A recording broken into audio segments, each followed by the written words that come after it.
আসসালামু আলাইকুম সম্মানিত অভিভাবক ও আমার প্রিয় ছাত্রছাত্রী ভাই ও বোনেরা, আশা করি সকলে ভালো আছেন।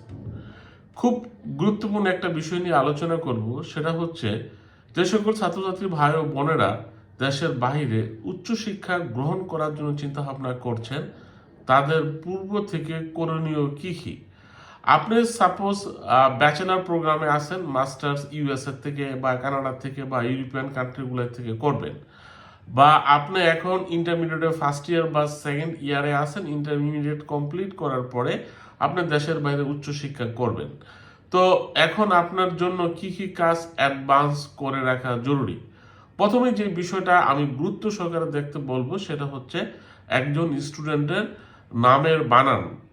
এই জিনিসটা কেন প্রথমে বললাম সেটা হচ্ছে বেশিরভাগ ক্ষেত্রেই দেখতে পাই যে স্টুডেন্টের পাসপোর্টে এক রকমের নামের স্পেলিং, ভোটার আইডি কার্ডে একরকম, তারপরে সার্টিফিকেটে আরেক রকম, বাবার নামের ক্ষেত্রেও তাই। যে বিষয়টা খেয়াল রাখতে হবে, পাসপোর্টের নাম, ভোটার আইডি কার্ডের নাম এবং সার্টিফিকেটের নাম যাতে সবগুলাইতে সেম থাকে, বাবা মার নাম সহ। এই বিষয়ে ভুল করা যাবে না। এগুলাই ভুল করলে ছোটখাটো বিষয়ের কারণে অনেক সময় অনেক বড় ধরনের ঝামেলা হতে পারে। তাই পূর্ব করণীয় হিসাবে নামের বানানগুলো যাতে ঠিক থাকে, পাসপোর্ট যখন করব তখন ভোটার আইডি কার্ড এবং সার্টিফিকেটের নামের সাথে মিল রেখে যাতে আমরা পাসপোর্টগুলাই করি, এতে করে আপনি অনেকগুলাই ঝামেলা থেকে বেঁচে যাবেন। তারপরে কথা বলবো যে আপনার এসএসসি, এইচএসসি, অনার্স, মাস্টার্স, এই যে যে পাশের সার্টিফিকেটগুলাই আপনার আছে আছে আপনি যদি মাস্টার্স প্রোগ্রামে অ্যাপ্লাই করেন, ব্যাচেলার পর্যন্ত সার্টিফিকেট এগুলাই তুলে রাখবেন, অরিজিনাল কপিগুলাই তুলে রাখবেন। কিছু কিছু ইউনিভার্সিটিতে অনলাইন কপি দিলেও হয়ে যায়, অনেক সময় ওয়েজের দরকার হয় বা ইভ্যালুয়েশন করে নিতে হয়। তো যারা অরিজিনাল সার্টিফিকেট এখনো তোলেন নাই বা বিদেশে উচ্চশিক্ষা গ্রহণ করবেন, শুধু প্রফেশনাল সার্টিফিকেটটা আছে, তাহলে তাদের মানে একটা কাজ থাকবে যে সার্টিফিকেটগুলাই বোর্ডের থেকে তুলে ফেলা। এরপরে আইএলটিএস, জিআরই, জিমেট বা ইংরেজি ভাষার দক্ষতার সার্টিফিকেট, এটা খুব ইম্পর্টেন্ট একটা বিষয়।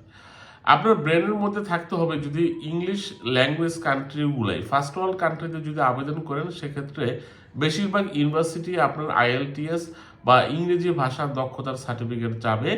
এই বিষয়ে পূর্ব থেকে প্রস্তুতি গ্রহণ করবেন।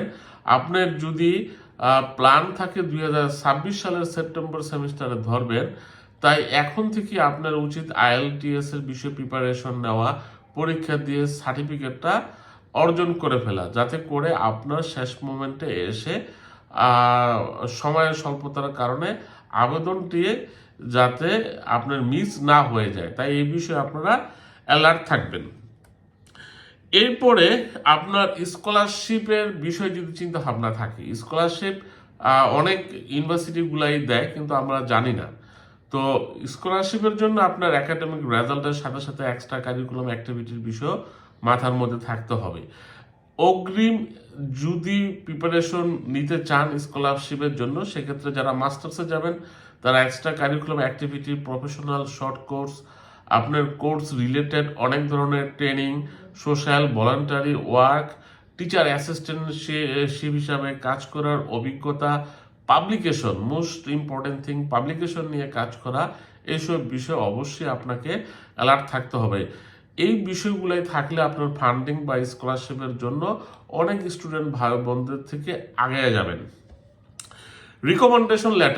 রিকমেন্ডেশন লেটার দেয় হচ্ছে আপনি যে ইউনিভার্সিটি থেকে বা যে কলেজ থেকে পড়াশোনা করছেন ওই কলেজের টিচারগণ। তো বেশিরভাগ আমেরিকান বা কানাডিয়ান বা ইউরোপিয়ান কান্ট্রিগুলাই তাদের ডিগ্রি অর্জনের জন্য আপনার প্রিভিয়াস টিচারদের রিকমেন্ডেশন লেটার দরকার হবে। তো এই রিকমেন্ডেশন লেটারগুলাই আপনি কালেকশন করে রাখবেন। স্টেটমেন্ট অফ পারপাস, না, আপনার আবেদন করার জন্য একটা এসওপি লিখতে হবে। এই এসওপিতে যত আপনার education history, work experience history, বিভিন্ন কম্পিটিশনে পার্টিসিপেশন, এগুলাই যাতে আপনি এসওপিতে লিখতে পারেন। আপনার স্টেটমেন্ট অফ পারপাসটা যাতে অন্যদের থেকে ডিফারেন্ট হয়, আপনি যাতে ভ্যালিড কিছু পয়েন্ট অ্যাড করতে পারেন, এই বিষয়ে আপনি পূর্ব থেকে কাজ করে রাখলে আপনার অ্যাডভান্স হয়ে থাকলেন এবং আপনার অ্যাডমিশনের বেলায় আপনার তেমন একটা ব্যাক পেতে হবে না এবং আপনার ভিসা প্লাস হচ্ছে স্কলারশিপ প্লাস হচ্ছে ফান্ডিং ইজিলি পেয়ে যাবেন।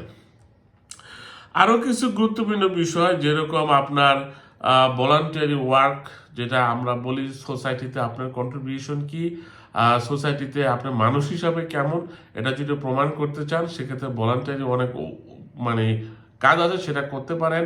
যেরকম British red cross, red crescent, UK8, US8 বা বাংলাদেশের লোকাল কোনো সামাজিক সংস্থার সাথে আপনি সংযুক্ত আছেন, ফ্রি ব্লাড ডোনেশন প্রোগ্রামে আপনি আপনার অবদান আছে, এইসব বিষয়ে আপনি নিজেকে প্রস্তুত করতে পারেন যাতে আপনার কন্ট্রিবিউশন, যে কমিউনিটিতে আপনি বড় হয়েছেন ওই কমিউনিটিতে আপনার কন্ট্রিবিউশন আছে, এই জিনিসটা প্রমাণ করতে যাতে পারেন, সেটা আগাম প্রস্তুতি নিয়ে রাখলে ভালো হয়। আপনার একটা বেসিক কম্পিউটারের বিষয়ে একটা আইডিয়া থাকতে হবে। আমরা দেখি অনেক স্টুডেন্ট খুবই ভালো ম্যাট্রিক ইন্টারের A+ রেজাল্ট, কিন্তু কম্পিউটারের অজ্ঞতার কারণে অনেক সময় বিভিন্ন ধরনের প্রবলেমে পড়তে হয়। আপনার কম্পিউটারের বিশেষ করে Microsoft Word, Excel, PowerPoint, এগুলাই বেসিক যেগুলাই আপনার আছে মোটামুটিভাবে একটা আইডিয়া নিয়ে নিতে পারেন। এতে করে আপনার ইউনিভার্সিটি লাইফটা খুব স্মুথ হবে। ভাষাগত যে বিষয়টা আছে, সাপোজ আপনি যদি ইংলিশ স্পিকিং কান্ট্রিগুলোতে না যান, যেরকম অনেকে জার্মানিতে যায়, ফিনল্যান্ডে যায়, নরওয়েতে যায়, তাদের ভাষার সম্বন্ধে একটা প্রিভিয়াসলি আইডিয়া নিতে পারেন। এতে করে টুকটাক কমিউনিকেশন করতে আপনার হেল্প হবে। প্রাইমারি স্টেজে স্ট্রাগলটা কম করতে হবে। খুব ইম্পর্টেন্ট থিং আরেকটা, সেটা হচ্ছে ড্রাইভিং লাইসেন্স। বিদেশে কিন্তু গাড়ির দাম খুবই কম, ওখানে আপনি $3-4 হাজার মধ্যে মোটামুটি মানে গাড়িগুলো পেয়ে যাবেন। মূল এক্সপেন্সটা হচ্ছে ওখানে ইন্স্যুরেন্সের। তো বাংলাদেশের থেকে যদি ড্রাইভিং লাইসেন্স থাকে তাহলে ওইখানে পরবর্তীতে ড্রাইভিং লাইসেন্স করে ফেলতে মানে অসুবিধা হওয়ার কথা না। বেসিক কিছু লেসন নিলেই আপনি ওখানে ড্রাইভিং লাইসেন্সের জন্য আবেদন করে লাইসেন্স নিয়ে নিতে পারেন। ড্রাইভিংটা অনেক ইম্পর্টেন্ট। ওখানে বেশিরভাগ মানুষেরই পার্সোনাল গাড়ি থাকে, পাবলিক ট্রান্সপোর্টে খুব কম মানুষই চলাফেরা করেন। তো যদি মেইন সিটিগুলোর বাইরে যান সেক্ষেত্রে পাবলিক ট্রান্সপোর্ট পাওয়াটাও খুব কঠিন। এক্ষেত্রে যদি ড্রাইভিং লাইসেন্স থাকে বা আপনি যদি ড্রাইভিং করতে পারেন, আপনার একটু আগায় থাকবেন। আরও কিছু বিষয় যেরকম আপনার রান্না বান্না শিখা, নিজেকে এনভায়রনমেন্টের সাথে খাপ খাওয়ানোর জন্য হার্ড ওয়ার্ক করার মন মানসিকতা রাখা, আপনাকে যেই কান্ট্রিতে যাবেন ওই কান্ট্রির কালচারাল বিষয়ে একটু গবেষণা করে আইডিয়া নিয়ে নেওয়া, এসব বিষয়ে আপনি যদি আগাম প্রস্তুতি নিয়ে রাখেন, লাস্ট মোমেন্টে এসে আপনার কোনো ব্যাক পেতে হবে না। বেশিরভাগ ক্ষেত্রেই আমরা একটা মিস্টেক পাই, যেটা কমন মিস্টেক, সেটা হচ্ছে আবারও বলি যে স্টুডেন্টের নাম পাসপোর্টে একরকম, সার্টিফিকেটে একরকম, ভোটার আইডি কার্ডে আরেক রকম। তো এই বিষয়গুলো যাতে না হয়, এগুলাই সিরিয়াস মিস্টেক। বাঙালিরা এই সকল মিস্টেক মনের অজান্তেই করে থাকে।